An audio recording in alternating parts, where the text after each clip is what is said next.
Généralement, la sagesse se définit comme étant cette capacité de discerner, cette capacité que Dieu a mis en l'humain de prendre de bonnes décisions. Bonjour, vous écoutez Bread of Life, Lady Rossi Ministry. Je suis Jocelyne et je parlerai de la sagesse dans cet audio. Généralement, la sagesse se définit comme étant cette capacité de discerner, cette capacité que Dieu a mis en l'humain de prendre de bonnes décisions, d'être éclairé. Et dans notre vie, pas seulement ceux qui appartiennent à Dieu, toute personne a besoin de sagesse. C'est une qualité qui forcément démarque ceux qui l'ont de ceux qui ne l'ont pas.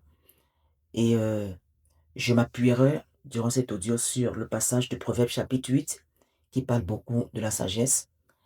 Et vous savez, j'aime dire, la sagesse, c'est une clé. C'est une clé que nous avons, nous, en tant qu'enfants de Dieu, qui nous ouvre des portes. Mais c'est à nous de savoir comment l'utiliser. C'est à nous de savoir quand l'utiliser. Et nous savons que le Salomon, qui est le fils du roi David, a demandé, après qu'il a offert 1000 holocaustes au Seigneur, et le cœur de Dieu a été réjoui par l'offrande de Salomon. Et la nuit, le cœur de Dieu a été réjoui par l'offrande du roi Salomon. Et la nuit, il visite le roi Salomon et demande: que veux-tu que je fasse pour toi? Et Salomon, reconnaissant la position, l'autorité qu'il a, il va demander à Dieu de lui accorder la sagesse pour gérer le peuple que Dieu lui a donné. Et dans les Saintes Écritures, on peut lire: c'est un peuple aussi nombreux que les grains du sable au bord de la mer. Effectivement, nous savons que Salomon a reçu une sagesse incomparable. Effectivement, c'est lui qui a écrit ce livre des Proverbes et dont nous bénéficions le contenu.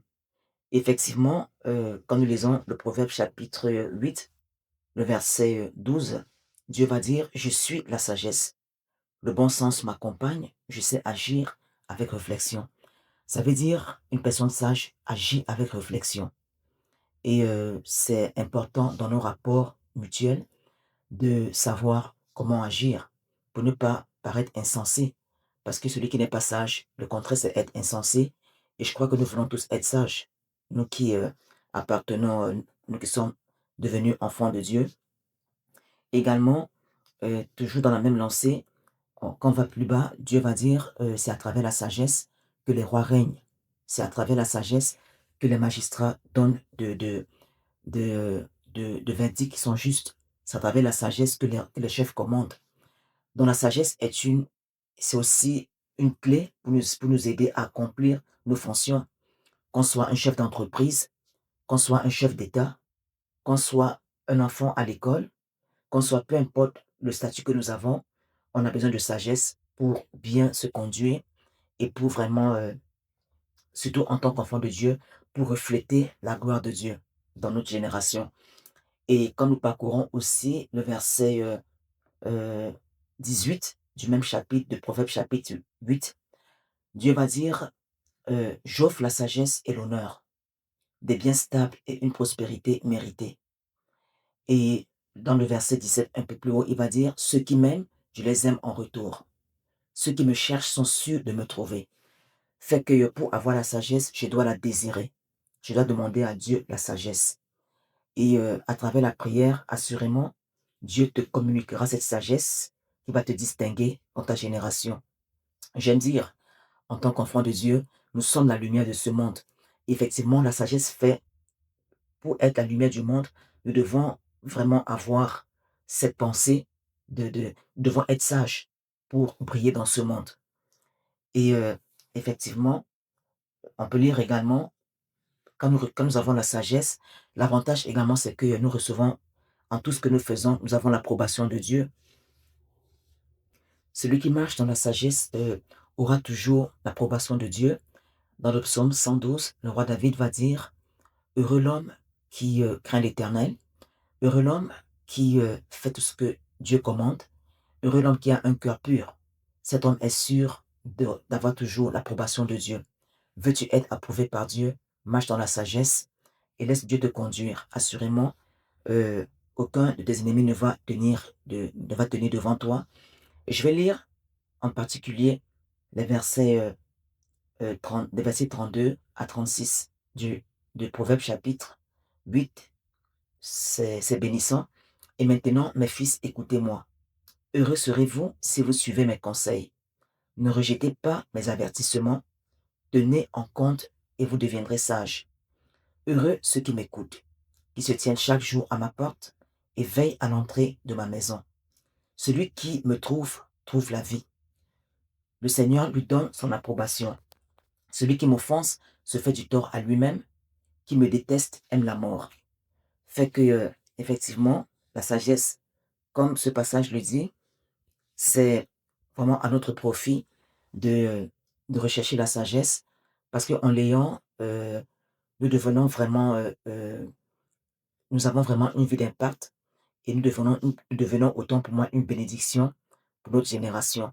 On se rappelle, le Seigneur Jésus-Christ, quand un jour il enseigne, il prêche, et une femme dans la foule va dire, heureuses les mamelles qui t'ont allaité. C'est parce que le Seigneur donnait des paroles de sagesse. Et même, nous nous rappelons aussi, après qu'il ait dit ben, que ceux qui vont le suivre devront manger sa chair et boire son sang. Et que ça dit dans ce passage dans les Saintes Écritures, plusieurs sont partis. Il va demander à ceux qui sont restés, et vous, ne partez-vous pas? Pierre va dire, à qui d'autre irons-nous? Tu as les paroles de la vie. Donc, si vraiment tu veux être quelqu'un qui, euh, qui influence positivement les autres, tu dois rechercher la sagesse. Tu dois soupirer après la sagesse. Tu dois vraiment faire d'elle ta passion. Et on l'obtient dans la prière. Et c'est bien parce que nous sommes sûrs, autant pour moi, de, de, de trouver Dieu. Effectivement, nous sommes sûrs de trouver Dieu si de tout notre cœur nous le cherchons. Parce que le Seigneur va dire à Jérémie, vous m'invoquerez, vous partirez, vous prierez, je vous exaucerai, vous me trouverez si de tout votre cœur vous me cherchez. Dieu est un Dieu autant pour moi qui veut qu'on le cherche. Et c'est à notre profit toujours de chercher Dieu. Je ne connais pas ta vie, toi qui écoutes cet audio. Peut-être pour l'instant, peut-être tu as trébuché quelque part parce que tu as manqué de sagesse. Tu sais, il n'est jamais trop tard pour apprendre de nos erreurs. Effectivement, on apprend de nos erreurs. Et je veux prier pour toi, prier que Dieu t'aide à marcher dans la sagesse. Prier pour toi déjà que tu recherches la sagesse dans la présence de Dieu, car Dieu est la sagesse, Dieu est la connaissance, Dieu est l'intelligence. Et si tu es né de nouveau, déjà tu l'as en toi par le Saint-Esprit. Donc c'est maintenant à toi de demander au Saint-Esprit qui est ton conseiller, qui est ton ami, de t'aider vraiment à déployer ce qu'il a mis en toi. Père éternel, merci pour ton amour. Merci pour toute personne qui entend cet audio, qui soit un converti ou pas, Seigneur. Toute personne a besoin de sagesse dans ce monde, oui, Père. Père, je prie d'accorder la sagesse. Père, je prie pour des actions qui sont conduites par la sagesse. Père, je prie vraiment que ta sagesse dans tes enfants puisse se manifester à travers leur façon de parler, à travers leur façon d'agir, Père éternel, afin qu'on soit vraiment la lumière qui brille dans ce monde rempli de ténèbres. J'ai ainsi prié au nom puissant de Jésus-Christ. Amen.